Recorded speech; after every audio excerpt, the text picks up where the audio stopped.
if we walk, baby. It's been me. No. It makes me happy. I'll tell you the story as many times as you want. Okay. But we realized that if we... The Blue Slide Park architect. To truly understand the spirit of Malcolm McCormick, you have to understand the communal, creative energy of Point Breeze, Pittsburgh. Long before the critical acclaim, the sold-out world tours, and the Grammy nominations, there was just a kid named Malcolm, obsessed with the absolute craft of the song. He wasn't just a rapper. He was a self-taught multi-instrumentalist who mastered the piano, guitar, and drums before he even had a driver's license. He was the ace and unique of the blog era, a talent that felt like it had no father because he refused to stay in any box the industry tried to build for him. Mac was a pioneer of the independent spirit that would eventually redefine the 2010s. He didn't wait for a major label to give him a seat at the table. He built an entire empire out of most dope hoodies, backyard music videos, and a relentless connection to his fans. He was capturing the dirt and the grace of youth in real time, whether it was the carefree, sun-soaked energy of KIDS or the nostalgic haze of Best Day Ever. He was the undisputed soundtrack to a million high school summers, but behind the frat rap label the media lazily tried to pin on him was a serious, soul-searching musician who was already looking toward the horizon, ready to shed his skin and become something much deeper.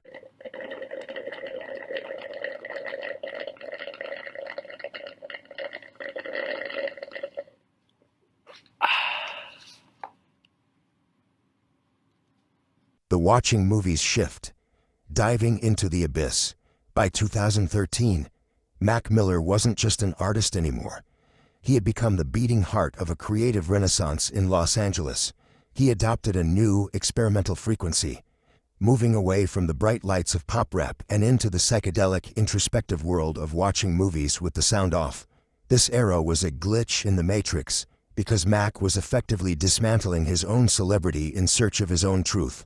He was a figure of immense warmth, inviting every artist from Earl Sweatshirt to Thundercat into his home studio, a place that became a sanctuary for the weird, the brilliant, and the uninhibited. This was the era of the internal shift. Mac was shifting the entire axis of his career toward jazz, funk, and experimental soul. He was proving to the world that a rapper didn't have to stay in the box. He could be Larry Fisherman, the producer, Larry Lovestein, the jazz singer, and Mac Miller, the poet, all at once. He was building an empire out of his own curiosity, and for a moment, it felt like his creative hunger was the only thing that could keep the shadows at bay. He was a student of the craft who wasn't afraid to let his audience see him struggle, grow, and evolve in real time. Miggity, miggity, miggity, miggity, miggity, mac. And I go riggity, riggity, riggity, riggity, riggity, riggity, rat. In the camera lens. I don't care. I be chilling with my friends, just counting ends. Some money. The evolution of a soul, swimming in circles.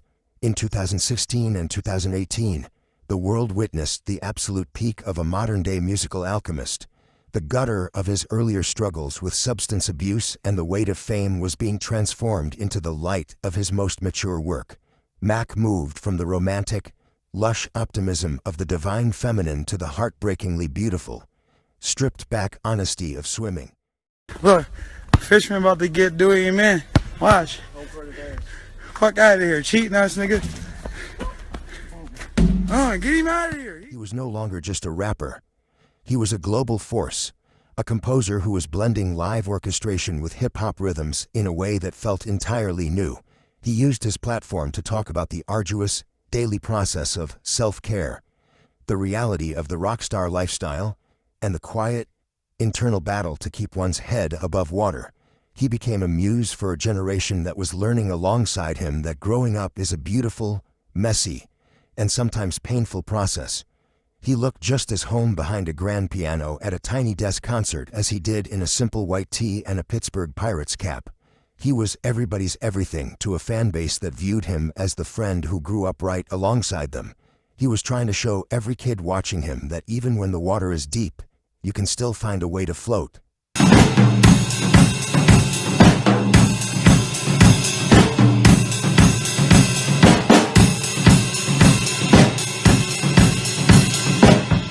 The light that never fades. The final chapter of the Mac Miller story was written in a moment that the world still hasn't fully reconciled. On September 7, 2018, just weeks before his swimming tour was set to begin, Malcolm McCormick was taken from us. He was only 26 years old. A man in the middle of a profound musical and personal breakthrough, reaching for a version of himself that he never got to see the world receive. The news didn't just trend. It felt like a collective loss of innocence for the entire hip-hop community. But his DNA is permanent. His posthumous influence is staggering, with the release of Circle serving as a perfect, haunting final note to a career defined by relentless growth. He proved that the blog era wasn't just a trend. It was a breeding ground for true legends. He showed the industry that kindness and musicality are the ultimate currencies.